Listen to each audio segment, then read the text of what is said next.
Hey, Julie.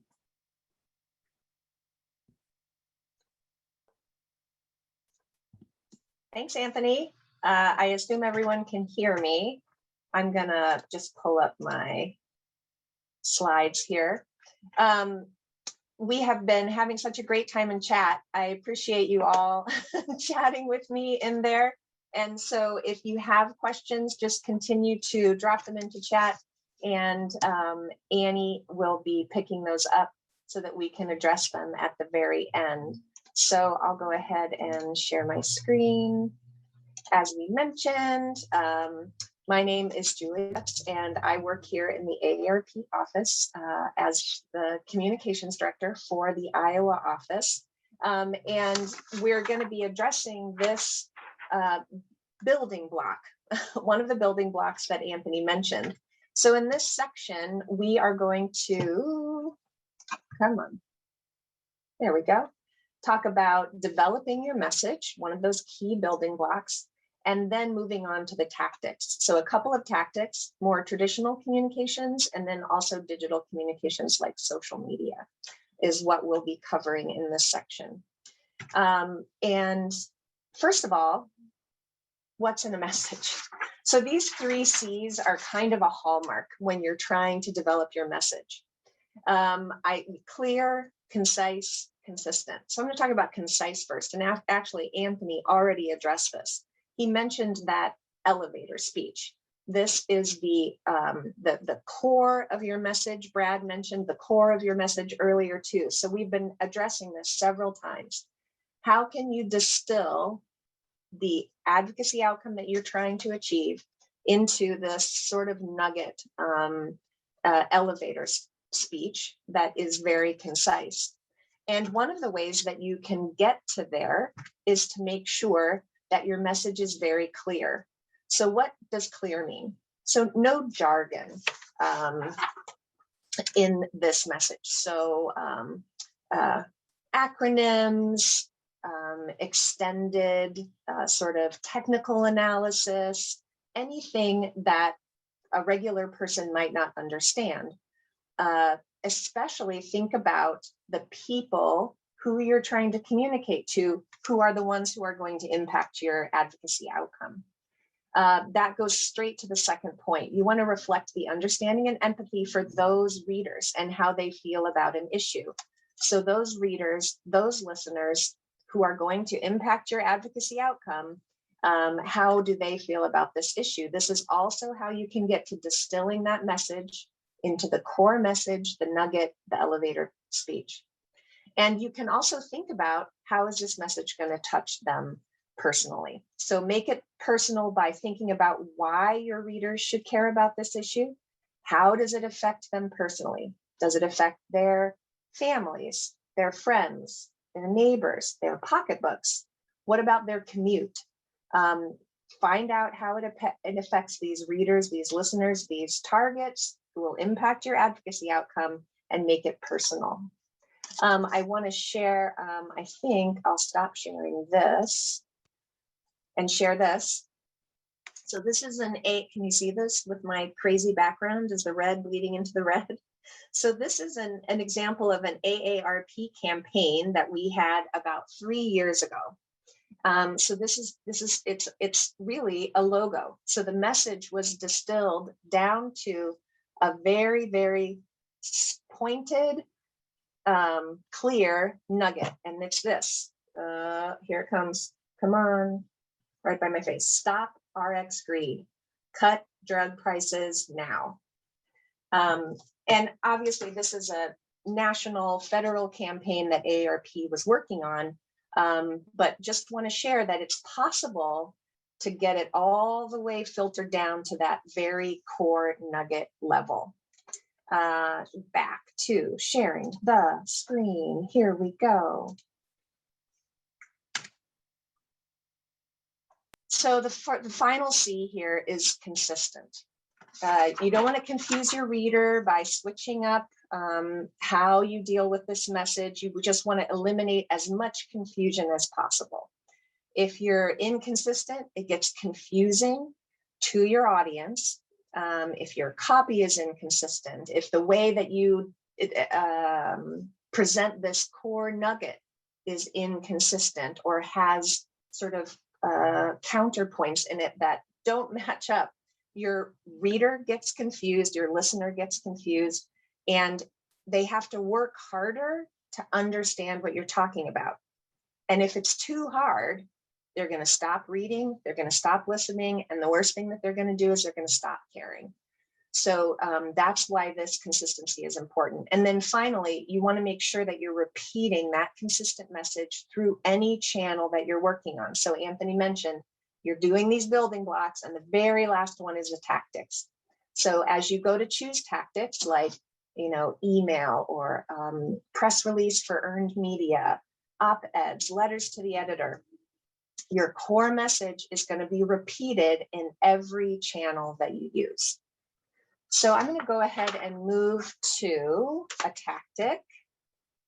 Quick discussion here on, come on, switch PowerPoint slide, press releases. So the press release is the avenue towards earned media. And I've got my key bullets here. Keep it compelling, keep it short, keep it interesting, and then keep it going. So what do we mean here? You want to start with a compelling headline that is going to draw people in. It's going to draw reporters in. It's going to hook them. The headline is going to quickly get to the who, the what, and the why. And you want to ask yourself, even as you listen to this headline, are you compelled to read it? Is it a whole sentence of a headline? is the key words of your key message listed there? Does the headline indicate why anyone should care about this issue? So keep it short. Size matters here. You want to make sure that your headlines are brief and really shareable. Try to limit them to about 110 characters. And then speaking of short, the whole release wants to be between 600 and 800 words. And then the paragraphs within the release, only 3 to 4 sentences. So keep it short. Here's where we've got our key message, our core message, that elevator pitch, right? That's the heart. And you can add some other information here.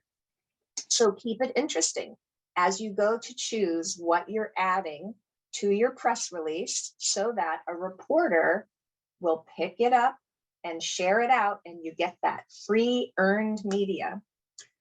You want the most important info up in the top in your headline. You could let data tell the story. Anthony mentioned one of the things that you could spend your money on would be some sort of poll or survey.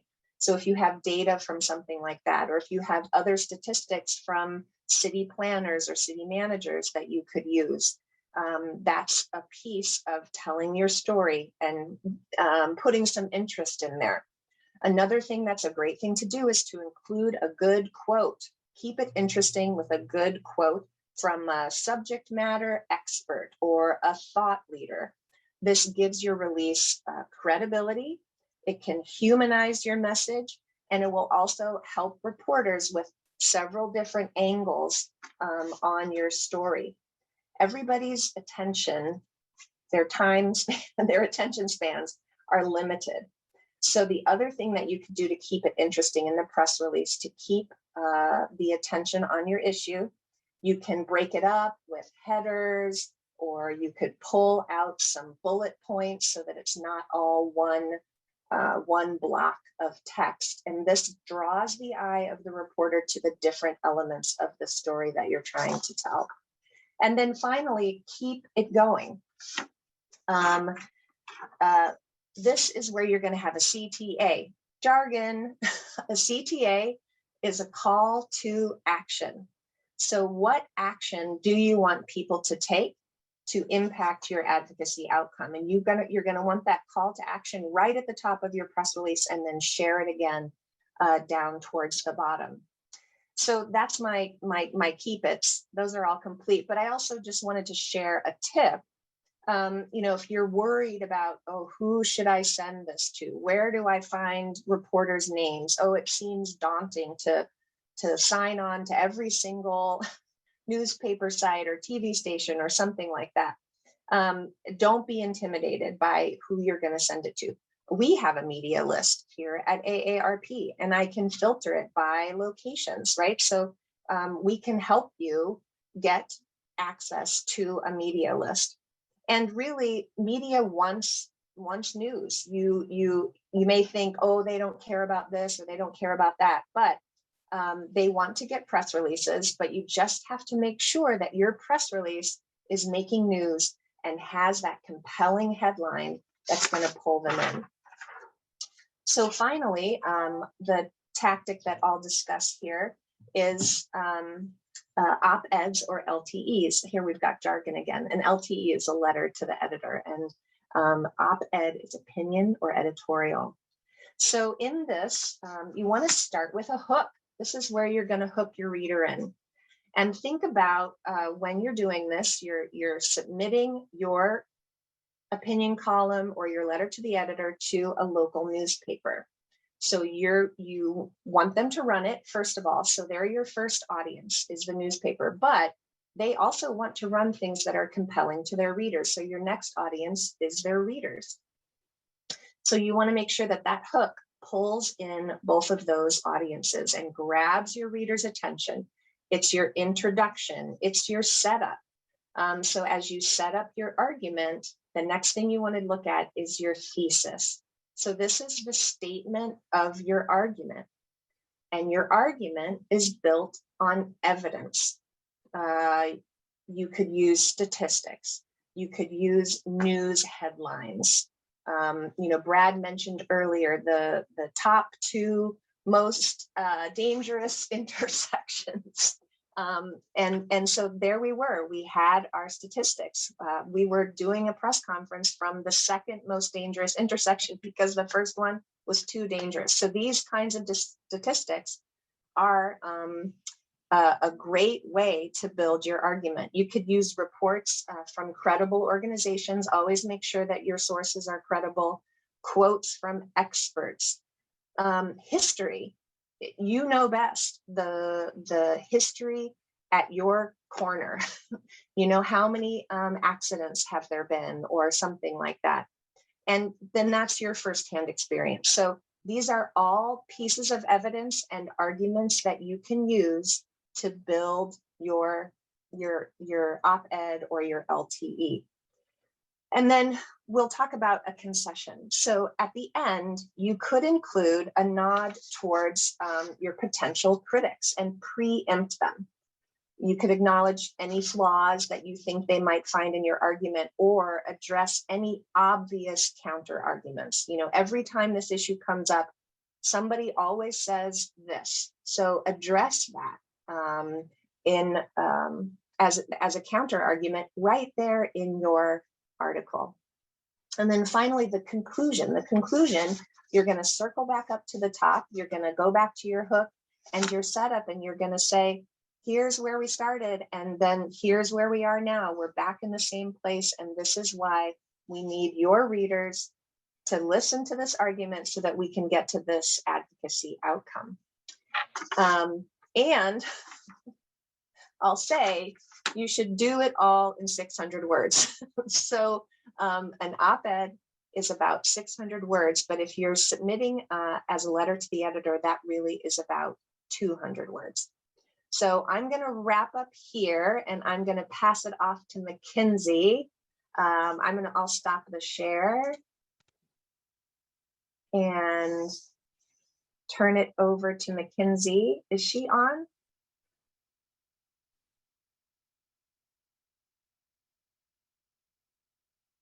And we'll take questions from both myself and from Mackenzie when she is finished.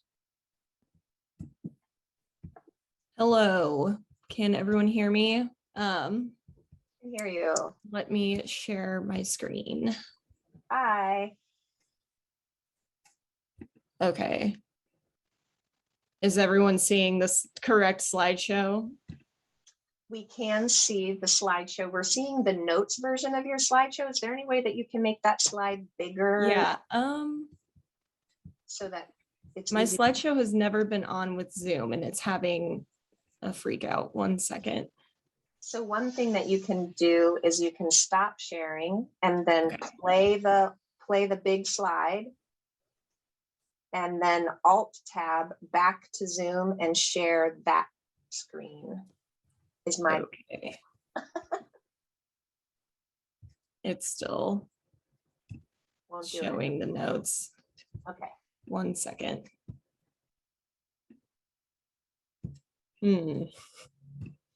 We made it this far, folks, without Oh, we're good. We're and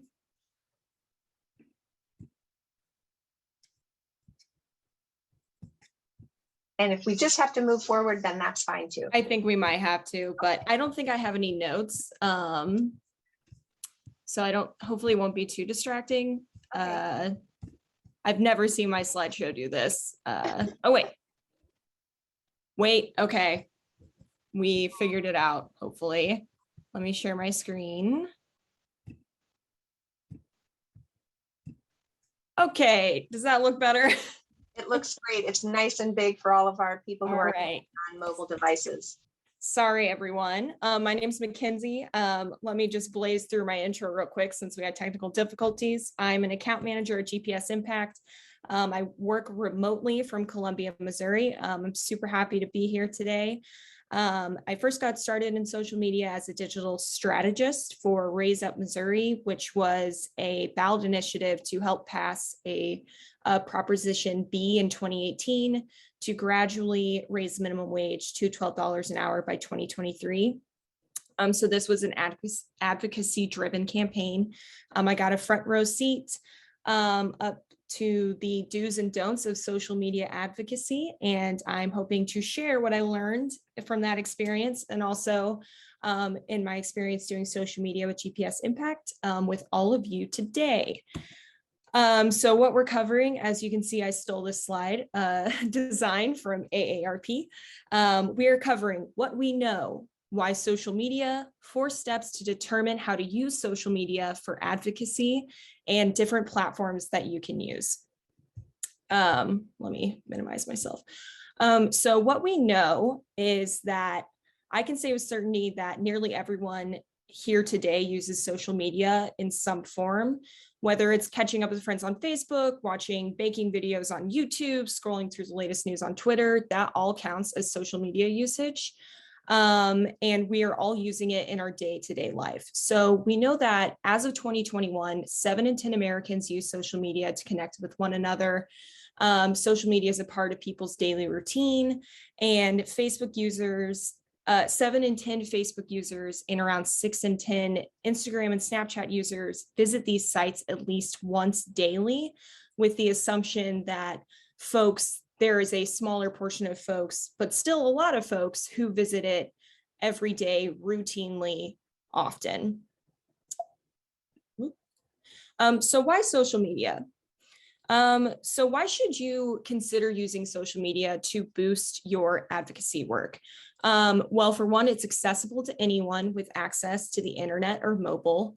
It can potentially reach many people with the right audience and message, and it's quick and cheap.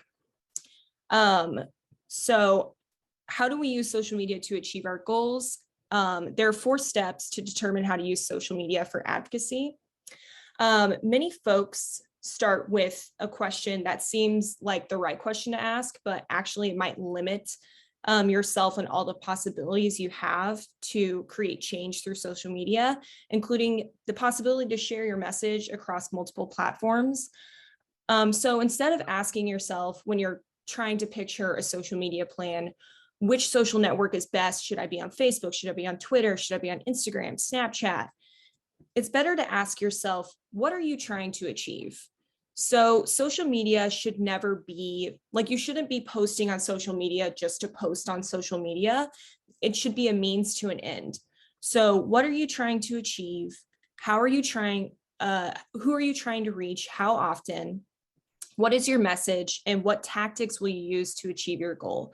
These are all better questions to ask yourself when you're trying to determine how you're going to utilize social media to do advocacy work. So let's start with the first question. You need to define your goals. Why are you using social media in the first place? Are you educating the public? Are you building an organization? Are you directly influencing community leaders? By asking yourself these questions and shaping your goals, you'll determine which platforms to use, what message to deliver, and what tactics to use. Question number 2 is pretty self-explanatory, which is who you are trying to reach. Things to keep in mind is location. Are you trying to reach people in a specific neighborhood? Are you trying to reach people who work in a specific building? Are you trying to reach people in a certain state, certain city? Are you trying to reach people based on their age, their gender, their profession? Does that matter? What do they care about aside from your key issues? What types of organizations might they belong to? And how do they feel about your issue/cause? Are they for or are they against it? Question number 3, which I think is the most important question, is what is your message, or even better, what story are you trying to tell?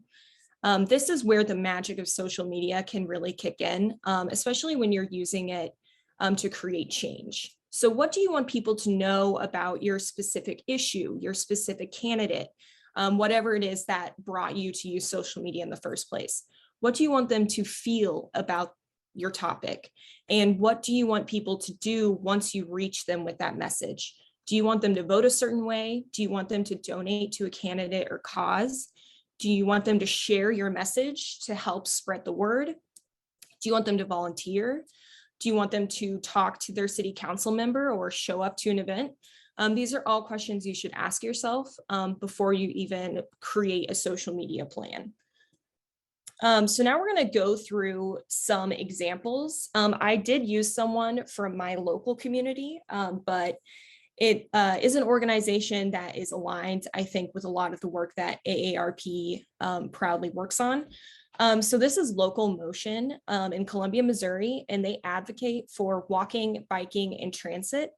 And I'm just going to run through how they, I think, successfully told a story over Facebook in order to create change. So these are just 3 posts that they rolled out during Giving Tuesday, which, if folks aren't familiar, Giving Tuesday is the day after Thanksgiving when a lot of organizations ask for donations. And they had 3 posts that I'm going to share. First, they used a video, which is on the left side. This is one of the representatives of Local Motion Como. In this video, they explained what Giving Tuesday is, why they're asking for money, why it matters, why you should care. And they used like a representative. Through this video, it's very casual, like they're walking up to talk to you about it. And I think it's more powerful than just a picture of their logo with like, donate here for Giving Tuesday. It tells a story. In the second post, they continue to explain why Giving Tuesday matters and also why they set a goal to raise money. So they explained a grant that matches funds once they reach a specific fundraising goal, and also explains the story of the man behind the grant. So again, even though they're still asking for money, there's a story that they're telling here, and they're building community with that post. And then finally, they used a gift to celebrate everyone who had given so far and to show the community's strong support to continue building momentum. I think a post on the right side is a great idea if you want to continue talking about a specific topic without beating the drum too much. They showed that this community exists, that people have already donated. Look, we already have 129 donors. Let's see how much further we can go. They also use Facebook to grow their coalition, to grow their team. And again, I'm not going to read this whole post, but this is a story. They're telling a story about this person who got involved with Local Motion, who is helping create change in their community. So they're not just talking about why Local Motion is great and why you should join it. They're telling a story about a person who is dedicated to this organization and then following up with an ask to become a member of Local Motion. So I think all of these are great examples of different ways of creating an ask, but doing it in a way that tells a story and engages with people. So the final question that you should ask yourself when you are thinking about social media advocacy is, what tactics will you use to achieve your goal? So we saw a lot of examples in those previous posts. You can do videos, graphics, petitions, joining and posting an online group and forums, direct messages, emails, LTEs, directed at community leaders, electeds, and influencers. But again, you should never use a tactic for the sake of using the tactic. The tactic should always follow your goal. So don't post a super expensive video just to say that you did. Post the video because you know it's the best way to reach your goal or to spread your message, or whatever you decided was the reason that you decided to move to social media in the first place. So there are a lot of different platforms, and I think once you have your goal in mind, you should never limit yourself to just one platform unless you have seen that it's the only place that you've gotten a good return on investment. But people are everywhere and people are on multiple platforms. So go anywhere that works best. There's no right or wrong platform or best social media platform to achieve an end. It's always what works best for you and where you are finding and meeting the right people. So I'm just going to go through the big three. We have Facebook. Everyone is on it. I know that it's a trend to say that, it skews older, which it does, but I can say with certainty that there are people my age who post on Facebook multiple times every day. So it's definitely still hopping. It's good for engagement, sharing content, discussions via comments, organizing people, pages versus groups. A page is basically where folks can find you and just you control the page. So this scroll that we're seeing right now, this is a page. A group is more of like a forum, kind of like Reddit. People have the ability to post even if they're not like an owner of the group. And it's better for like creating community. And then Messenger, that is an opportunity for people to reach out to your organization directly and for you to answer them quickly. You can also set up messenger bots. So if people are more likely to send you specific questions, you might have a bot in place that answers that question. So an example is, what time is local motion open? And then the bot will respond like 8 to 5 p.m. And then Twitter, you have influencers, shorter messages. There is a character limit.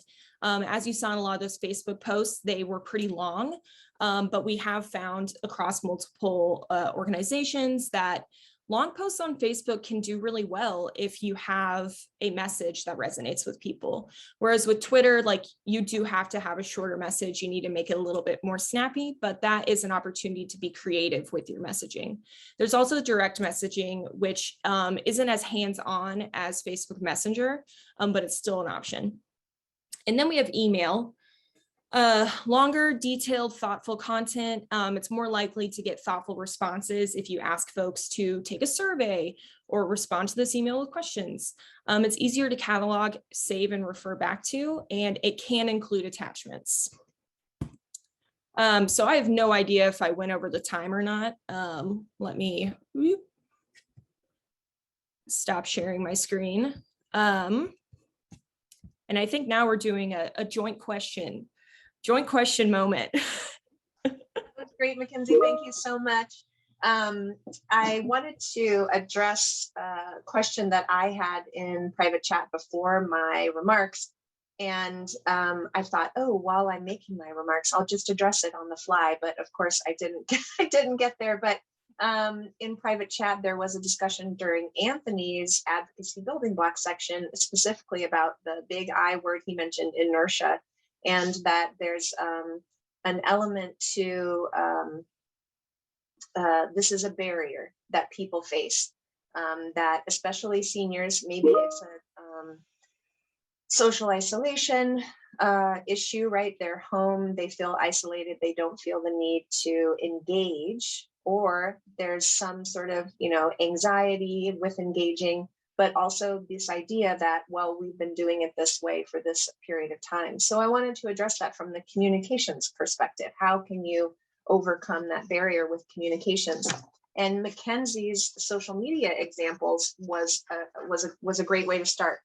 because as she shared those 3 examples, she was showing how this organization built people up this ladder to Giving Tuesday. First, they had to explain what Giving Tuesday was, and then they had to explain, why they need you to give, until they got to Giving Tuesday. So you can take the opportunity to educate potential activists before you ask them to take action. So make sure that they understand what it means, crosswalks, sidewalks, ADUs, all of this kind of things, why are they important? And once they understand better why those things are important, you might have better luck at getting them to take action. And that might help with that push, the push on that inertia that's keeping your ball from rolling. So you can use communications in that way. Annie, was there anything else in chat, or should we move on to our next item?